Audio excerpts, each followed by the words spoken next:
We're gonna get started now. Vamos a Cuba. What? Someone called in and goes, they didn't name Cuba yet.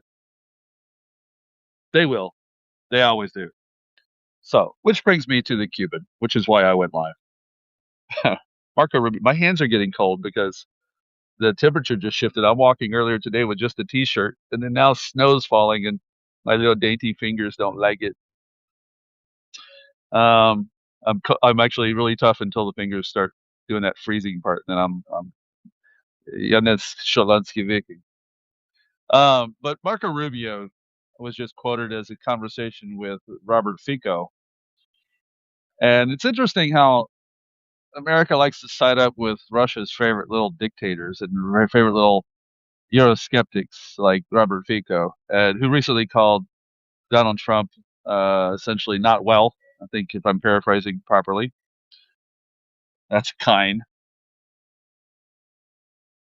but said that it's America's ambition to end the bloodshed in Russia. And I'm old enough to remember when everyone was screaming at Joseph R. Biden and trying to practically behead Sullivan, saying, "Why is there no plan for victory on the table?" Um, or as someone said, "Why is it so hard to determine about breaking up the Russian Federation into smaller, manageable chunks?" And that is the question. What is it with these guys that they want to normalize relationships? Pardon me. They want to normalize relationships with a terrorist state that is aggressively, even as we speak, throwing ballistics at us. Oh, let me correct. Air raid is now currently over. It just ended, but it'll come back anyway. That's what Russians do. So for a moment, and they probably launched something. We don't go into ballistic warning for no reason. But why? Why? Chomol said, why that?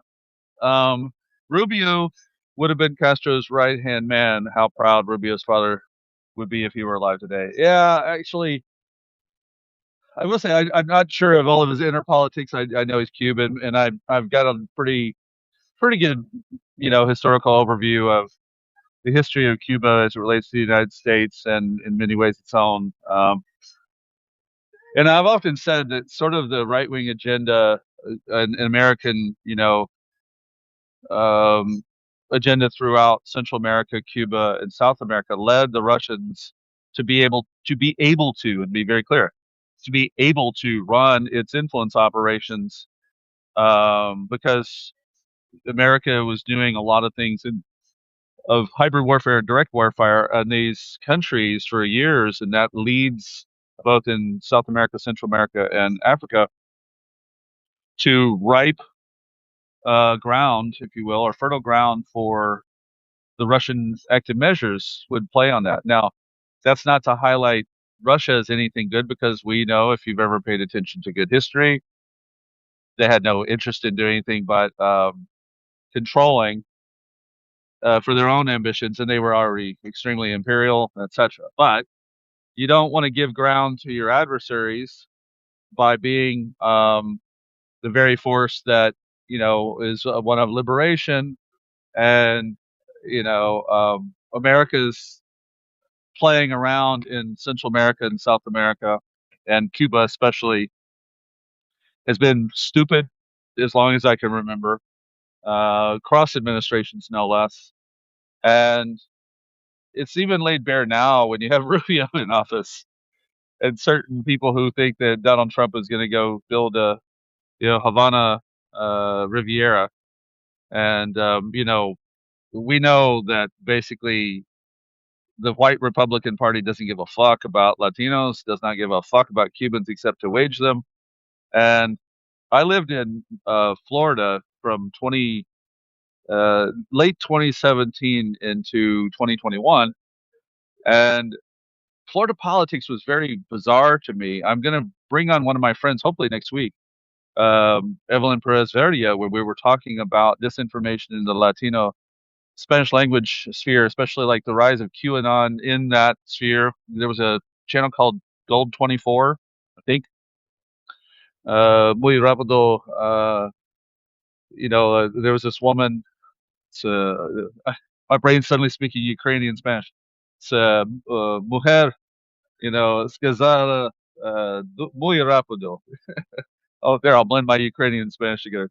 She would go on and on about QAnon, and it was really bizarre. Like, what is this? And she had these fake experts coming on, and then I turned on the Miami radio market, and wow, that was fucking crazy, actually. And I'm from Texas, so I get on the phone with my Mexican friends back home in Houston and go, "Hey, man, are you scared of socialistas y comunistas?" Man, what the fuck are you talking about? No, no, no, man, come on. Like, are you afraid of socialistas, comunistas, Joe Biden? Man, what the fuck are you talking about? Because it didn't work. It didn't work on that audience. Target audience analysis from PSYOP point of view is very important. And I don't like this. I don't like the conspiracy talk about PSYOP, meaning like the Alex Jones and type of people who bring up PSYOP as like the magical, mystical hand. But one thing to understand about PSYOP, and please forgive me from it, as much as I like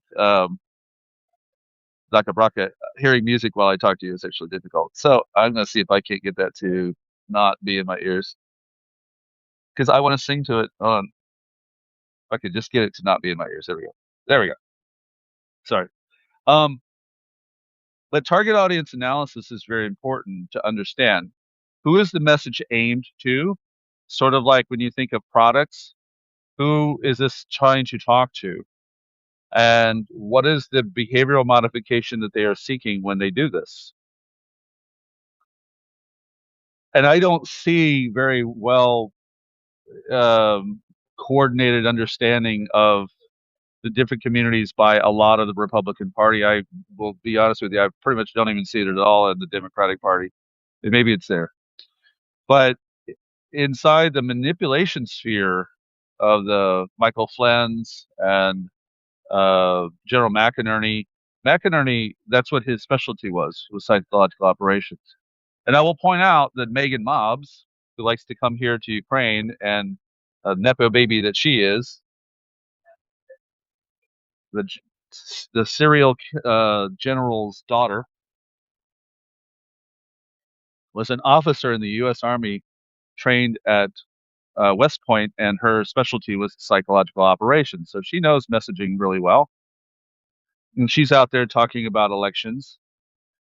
So they know target audience analysis, and I think you should too. You should really study that, and maybe I'll see if I can get a friend to come on and talk about it with you guys.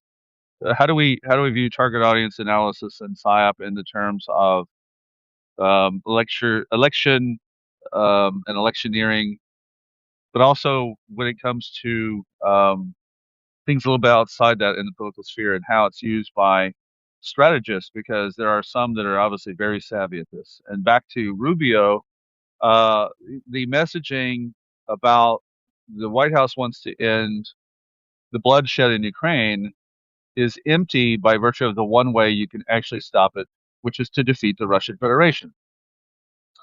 And it's not going to stop. It's going to yo-yo on and on and on until either Russia runs off the rails. Um, there's some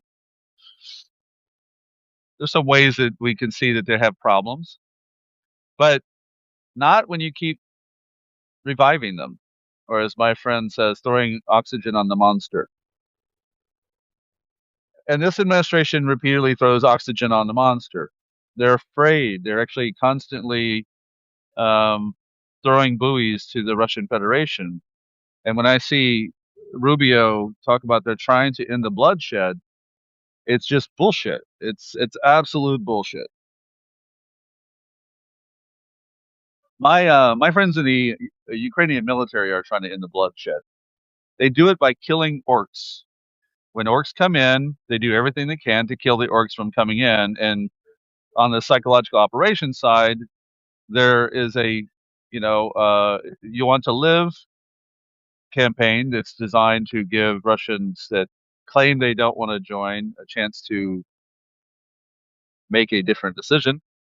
And that's who is trying to stop this. And I will say we have great colleagues and leaders around the world that understand this problem, and I see them, and Americans and Brits and Canadians and Europeans and Japanese and all sorts of people, Australians. Um, I wish I could just flip the camera around here. We got parents. It's pretty good snowfall, and I see parents with their kids on little sleds, little bitty ones, and they're just sliding along, having a good time in the snow, which is beautiful. So, but I'm not gonna flip the camera around real easy. So, uh, and if you consider that we do know people who have effectively laid out what it takes to destroy Russia and its war machine, um, then the question becomes, why is it that this administration and its allies, that would be Hungary, that would be Robert Fico, anyone who's trying to push their backwards, I don't even want to call it conservative because I have conservative friends. They don't believe in this shit. So it's got a whole nother term for it. And I wouldn't say it's only MAGA. It's something else. It should belong in a different category.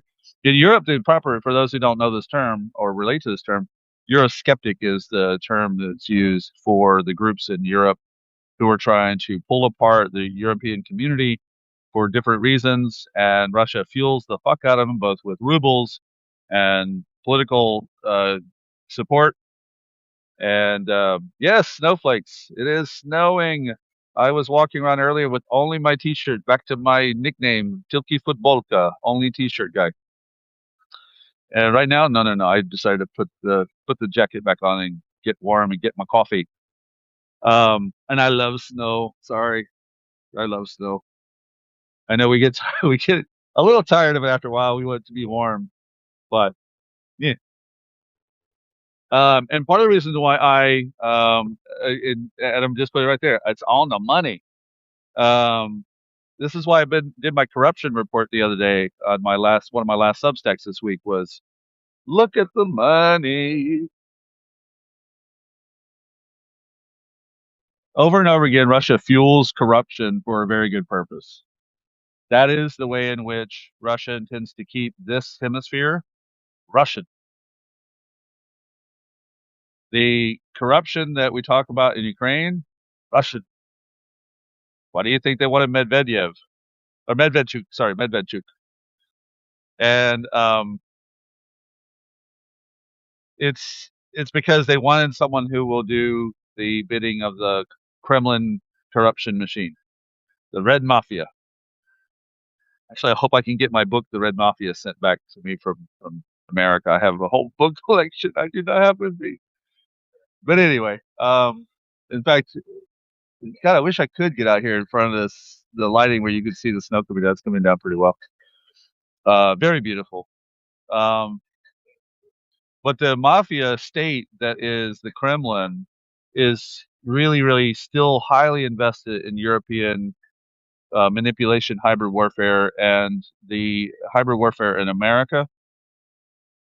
Look at the campaign against the uh, the rival candidate in Hungary, where we're going back to Kompromat level, and it's the old playbook, right? Got a girlfriend who says you like doing kinky stuff or bad stuff or something, and usually, by the way, it's publicly embarrassing stuff at most. Usually, it's not like the Epstein logs where we have rapists and pedophiles killing people and burying them in you know in the desert or wherever. No, it's like embarrassment stuff, Kompromat, and do a whole show on Kompromat. But already the other candidate has come out and said, "Look what's happening." The effort to um, let's see, catch it later. Okay. And thank you, by the way, everyone who's here. Thank you. I didn't plan to do one of these things, but I've been here in my cafe reading, and I see Marco Rubio spoke again, and I had to go do something about it, and speak up with our friends. I will give you an update to say I'm working on a plan like we did last night for broadcasting software stuff where we could take your phone calls, do it like a little bit of a radio thing where you can have time to call. Um, Protect your voice as well, if you want to come on and not have your phone number exposed and all that. I think I'll use a Zoom call or something. But I'm a wiring guy and I can figure that out. And I want to give you a chance to be able to have a back and forth because I don't really relate to this one way direction when we used to do spaces on Twitter. The beauty of it is that you can come up and have a discussion about what you saw in the news. And we would often see people who had different experience that could, share that with us, different perspectives and information bits. I have some issues with the way in which those spaces, devolved into kind of useless. I call it zombie food chambers because people flailing around without direction, without a focus. I don't think that that's useful. And from a um, cognitive warfare cognitive warfare point of view, it is not useful. It's essentially the um, the measure and means of dictators to have canned protests so that you can vent the steam. See, Errol says Putin must have Kompromat on Trump. It's the only way to acquiesce.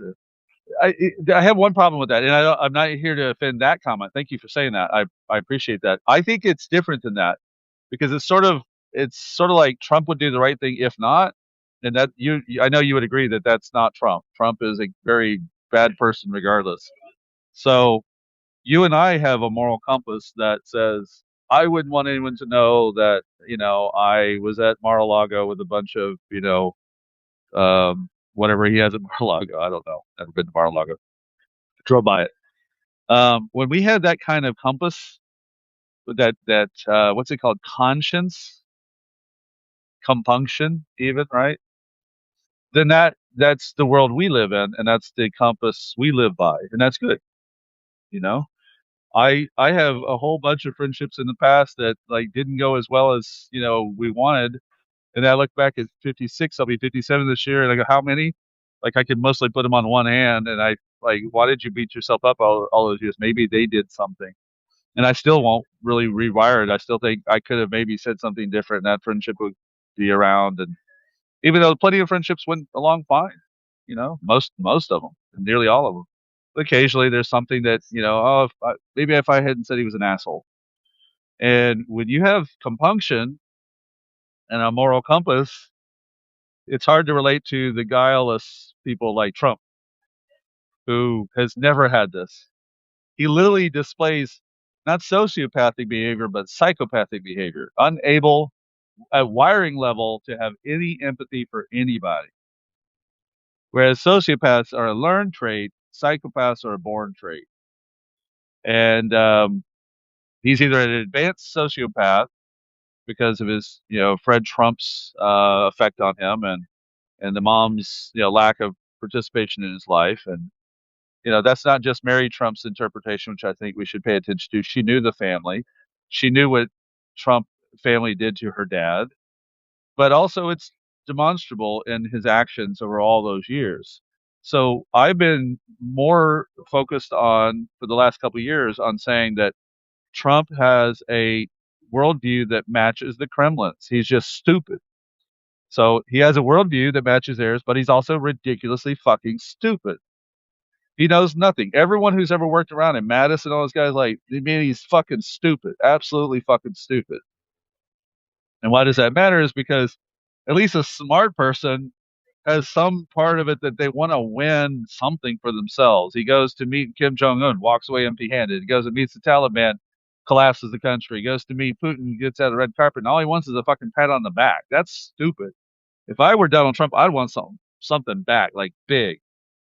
I mean, I would basically be waging war to get China to invade in the East, and even let's play this out a little bit. If I were Donald Trump and I had this contempt for a little country like Ukraine, and I just didn't give a shit about little countries, I'd still want to just gobble up Russia for my own ambitions, right? Just gobble them the fuck up. I'd be making them make resource concessions. He's not doing that. Не знаю. I don't know. But that's what I would be doing. If I were as evil and corrupt as he is, but I had, at least some smarts. And he doesn't.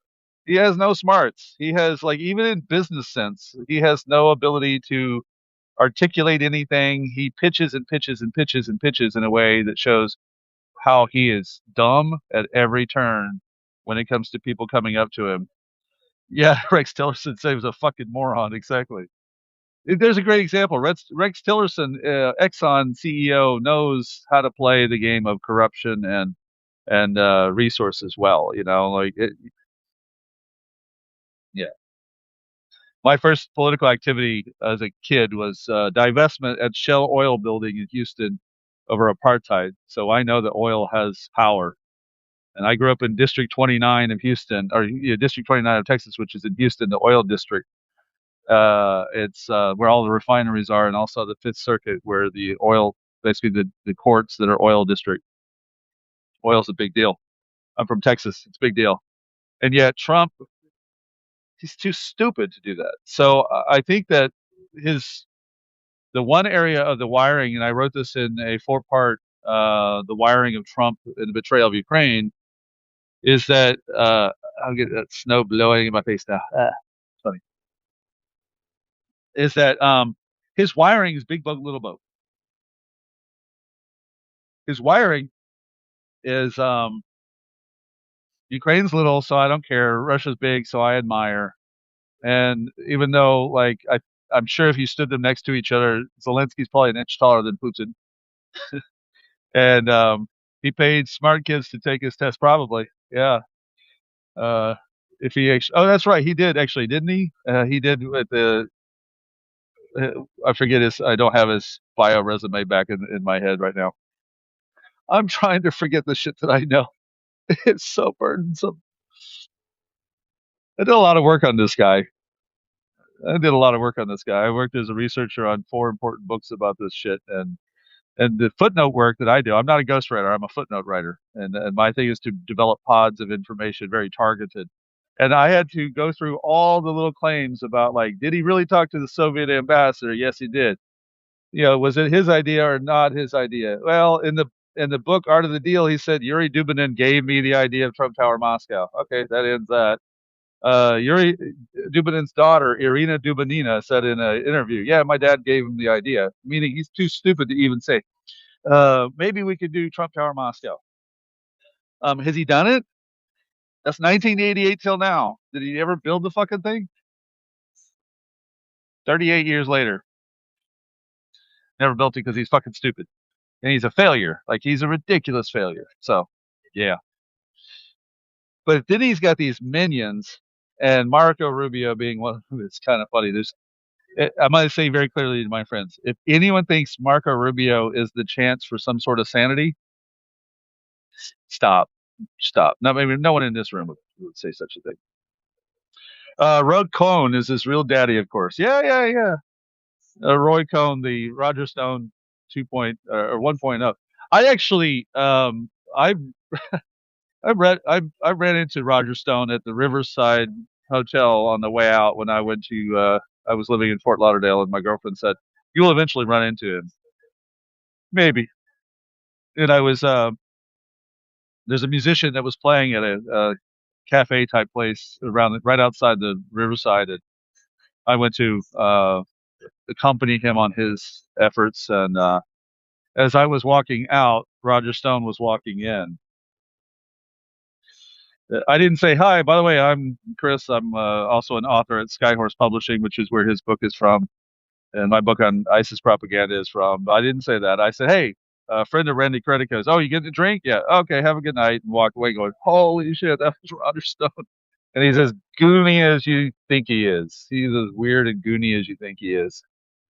There are guys that work right there on that strip on Las Olas that know him really well. There's a cigar shop, and the guy who's very, very MAGA and loves Trump, he likes me as well. And he says, "Oh yeah, Roger's always in here. He's a great guy because it's a cigar bar." And he's creepy. He's manipulative, and Roy Cohn was his spiritual mentor, if you will. Like, nothing but the dirty tricks, nothing but the game of smear, destroy. And everyone who knows about the legal background of these guys, you know, the Manafort history way back when. Um, yeah, that again, that guileless way of doing, burn everything down, Darvo everybody. Uh, Roy Cohn was his early mentor for Donald Trump and for Roger Stone. And those influences don't go away. If you look at, like, I see Mike Lindell was busted the other day taking money out of his campaign to buy his own shit bag, which is why I have no problem calling him a felon online. If he wants to sue me, that's okay. We'll play discovery games all day long. That's okay.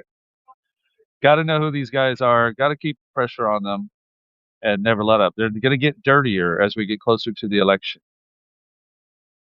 2020, when I saw the Boogaloo Boys show up in Minneapolis to start handshakes with the Black Lives Matters crew, uh, we had, yeah, Mike Pillow was still around.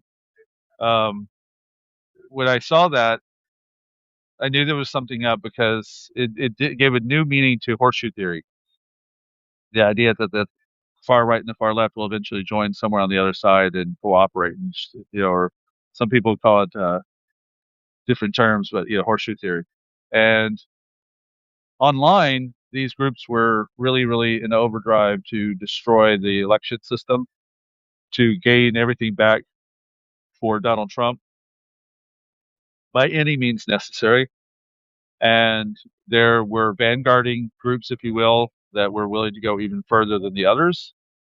And I still have that documentation on my drives here in Kyiv. I brought all that with me.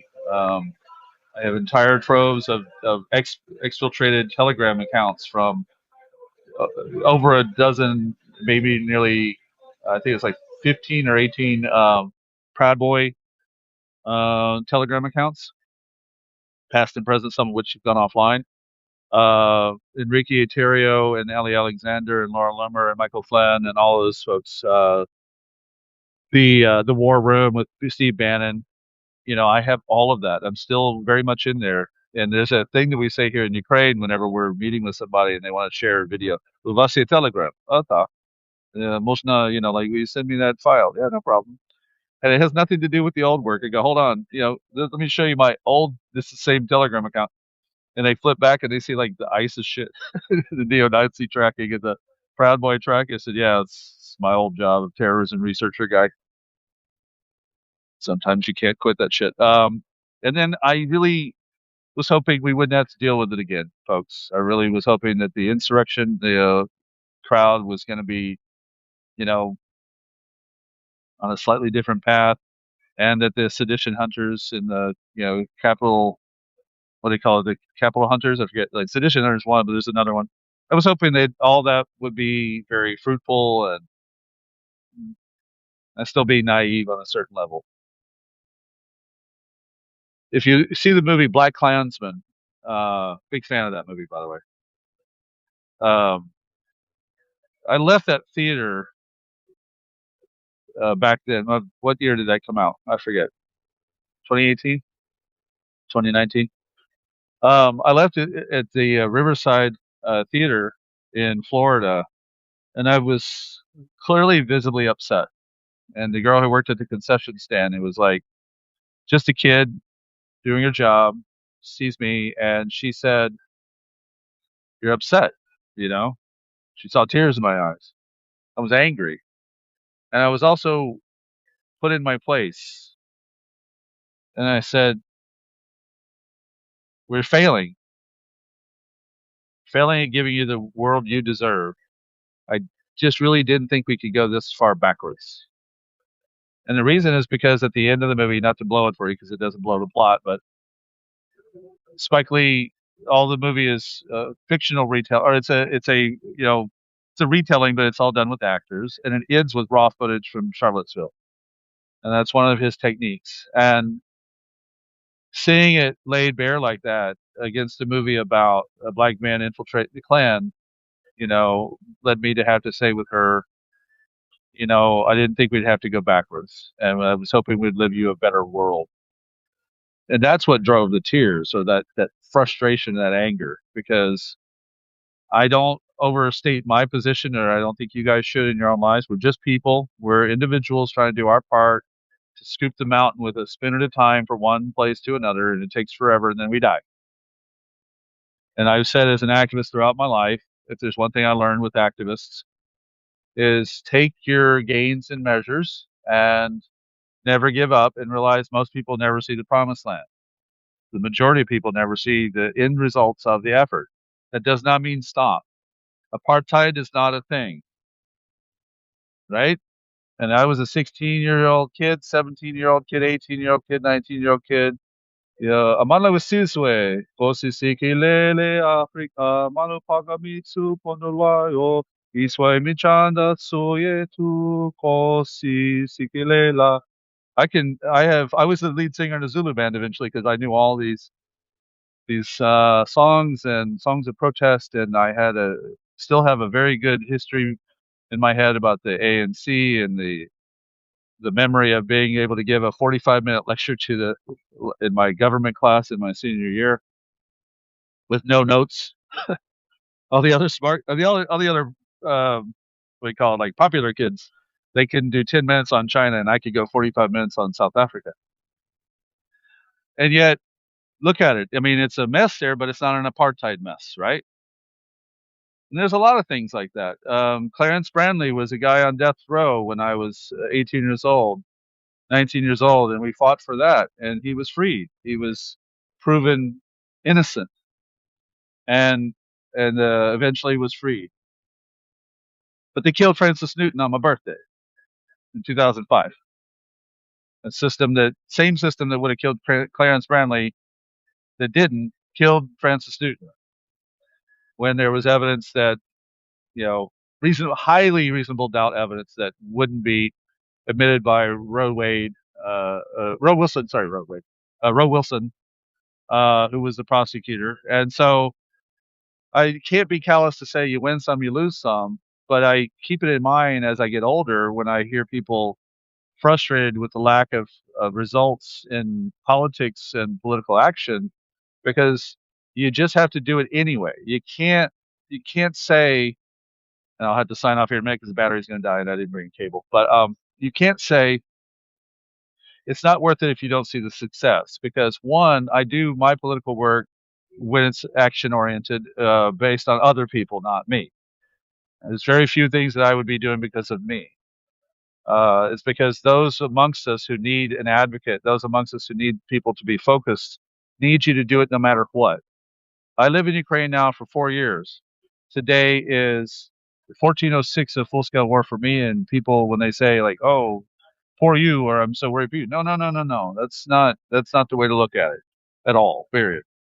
Appreciate it with my closest friends, and I understand where it comes from. But I think about the people who, like my mom. My real family is all gone, but my adopted Ukrainian family. So my mom wants to go home to Kherson, and I have family that's in occupation uh, through multiple areas, but in particular, in the orbit near me, the family is divided physically.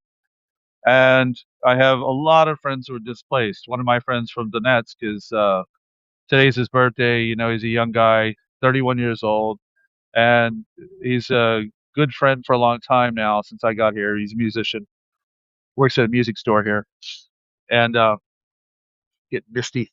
I'm getting some condensation on my facial hairs. Um, and these displaced lives, these broken lives, are always fuel for the work. And there's not a day that goes by that I don't wake up trying to figure out what I have to do in my little bitty scoop the mountain way of doing things. Final thought on this is why I equate people with either being who still have music stores. Oh yeah, hell yeah, music дуже важливо тут. It's business isn't great, but they're active.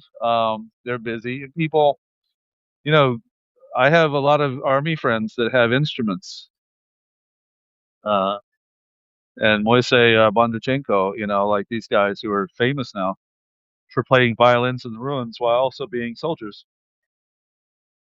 Guys who were buskers. Actually, that may be one of my upcoming Saturday culture streams. Is guys who were buskers at the beginning of the war are now in the military, fighting both as actual infantry on the ground, pew pew pew, and drone techs and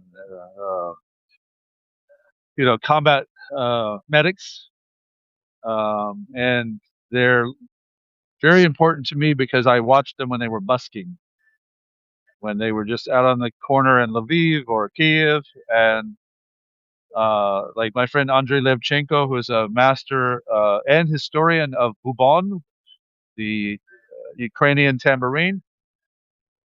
I just messaged him the other day, and I do this all the time. Man, I miss you, and I hope you're staying safe out there. And I know he's in harm's way. And there's a lot of guys like that. There's my friend Konstantin, just who's a very, very otherworldly piano master. I mean, he's so out there in a beautiful way. And he wrote to me the other day he needs a vehicle to the territorial unit that's near Zaporizhia. Um, so all my friends who are doing vehicle work, call me. I'll put you in contact. It's very real for those guys. But the stores, yeah, I mean they're there, and I go say hi. There's no budget for any kind of new instruments on my end. I have my other instruments. My budget, when it will apply, is to bring what I already own to me. I need my tabla. But yeah, so it's to my friend's 31st birthday. It's them Narodzenia, bro. And I hope that we can actually go one day to some of these areas that are free, and when they are free. And Sean Penner said this the other day on Friday that we don't know. There may be a chance whereas once we said something was impossible, that Russia could collapse enough on holding up the front that it's that they eventually have to lose. But it won't happen so long as Marco Rubio states things like, we're trying to end the bloodshed. Because the problem with that, Marco Rubio, is you didn't talk about whose bloodshed. You talk about, like, when Trump talks about all the those killed here, the only people he ever fucking grieves for is Russians. He never fucking shows any fucking grief for killed Ukrainians by Russians. Never. Not once. I've looked. He doesn't give a fuck. He fucking mourns and plays his little violin for the dead Russians piling up. Listen to him over and over again. What does he say? Over and over again he says it. Sympathy for the enemy. Sympathy for the aggressor, which is the only sympathy he knows. Donald Trump only knows the sympathy for the aggressor, for the rapists, for the murderers, for the worst amongst us. And I wonder if he cries at night over any of that. He's a psychopath. He doesn't cry. Um, but their rhetoric on everyone down to Marco Rubio level. Really, I mean, Marco Rubio, go fuck yourself. Like, he signed on to the devil. Every one of those bootlicking motherfuckers out there. And let's see here. I can't believe more people don't watch you, Chris. You're literally putting your ass on the line in Kiev, covering the war, and the show with John Fugelsang last Thursday. Christian nationalism was very informative. Thank you so much. And actually, the way we do it is like we're actually doing pretty good. I've moved up, kind of toggles around, but the upward lifting, whatever the little grid that says where you're at, we're at 422 followers, and I was at like 18 a few months ago because I wasn't using it. So let's go. Help me get it to 1,000 next, and then, or 500 and 1,000, and not because of me, but because of we the people, in order to form a more perfect union. I love those words. I love those words. We the people. That's really what this is. I really like this platform for now. We'll see if it evolves into something evil. But for now, we the people have our own network. We have the ability to watch the experts that used to be called on television to be in the background. And I know that work because I used to be someone who got called. Hey, Chris, there's a shooting. Can you come on? What time? 20 minutes? Can I get 25? Yeah. All right. Fuck. All right. I did Christchurch shooting, Poway shooting, Tree of Life shooting, Las Vegas shooting. We just marked the anniversary of Parkland, the Sayok bombing, WikiLeaks, Vault 7 hacks. I got called all the time to do shit on television, and my friends would say, "Oh, I'm sorry I missed you on television. I can't wait to see you again." No, if I'm on television, it's always bad. I've never been called on television to talk good shit.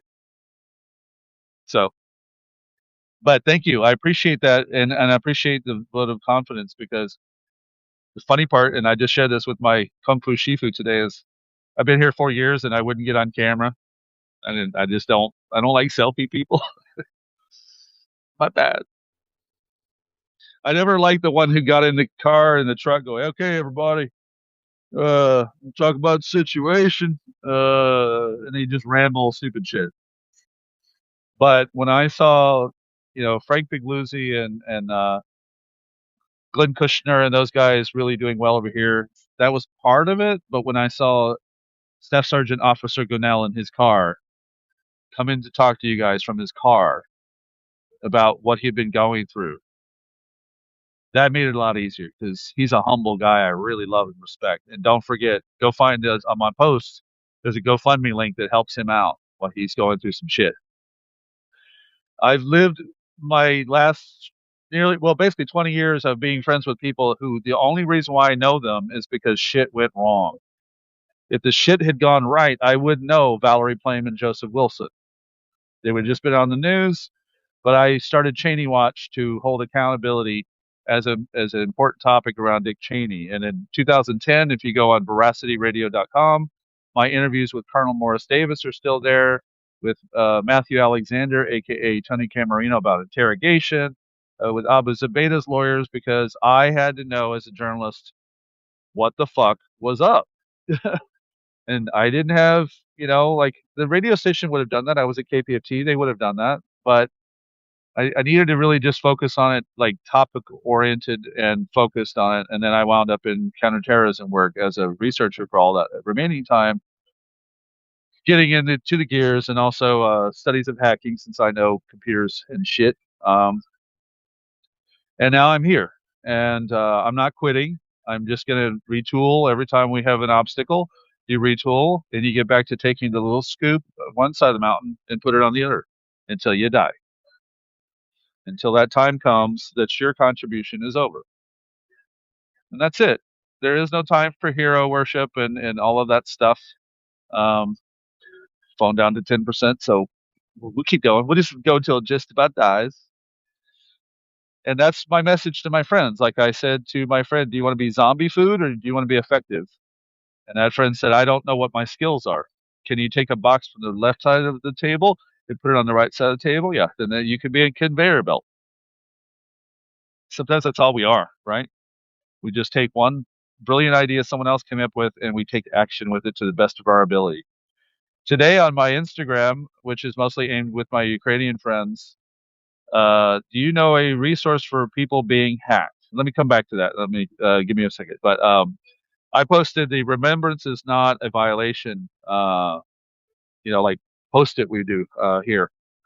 And I don't normally do those things. I enjoy that others do, and then I had to do it because I care about what happened to Vladislav and how it represents the Ukrainians. And more important, my friends in Ukraine needed to see my voice out there with the rest of them.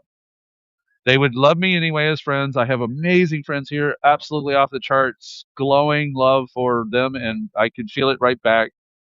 But action is what it takes, and every voice that comes out there and stands up is a matter. And that's true for all of you. Every one of you has a magic gift in there somewhere. I don't believe in superheroes, that are like the high profile people who we tend to believe are awesome. And that's so awesome. Hey, Dobrodin, Ginger, and 7%. Yeah, 7% on the battery. So we're gonna go I'll go two more so I can go get. I had to add a little juice on there to pay for an item. But superheroes in my book are people who did not intend to be famous at all and did the right thing. And I don't have any political heroes like presidents and prime ministers and all that stuff. I just don't. Never have, never will, never been wired that way. Don't have a political party. I'm an independent from Texas. Don't really do any of that shit. And like Campbell Welsh says, 72, I marched against the Vietnam War, and now back on the streets. I'll never see USA well again, but I leave it to the young. Exactly. Leave it to a better situation for someone else and just do your part and go down fighting, you know? So, on that note, I will go charge the phone, and if some things happen, I'll come back. I'm going to take it while it's at 6% on the phone. Sorry, I didn't bring my charging cable because I could have done something with that. Kept going. I appreciate when people are showing up. So, we'll leave it at that for right now. Again, Marco Rubio, you failed today. When you go buddy up with Robert Fico and the what's his name, the guy from Hungary, Viktor Orban's, then everyone can go fuck up. So appreciate you. And as we say here, Slava Ukraini, Heroim Slava, и пиздец Російській Федерації. And fuck Trump.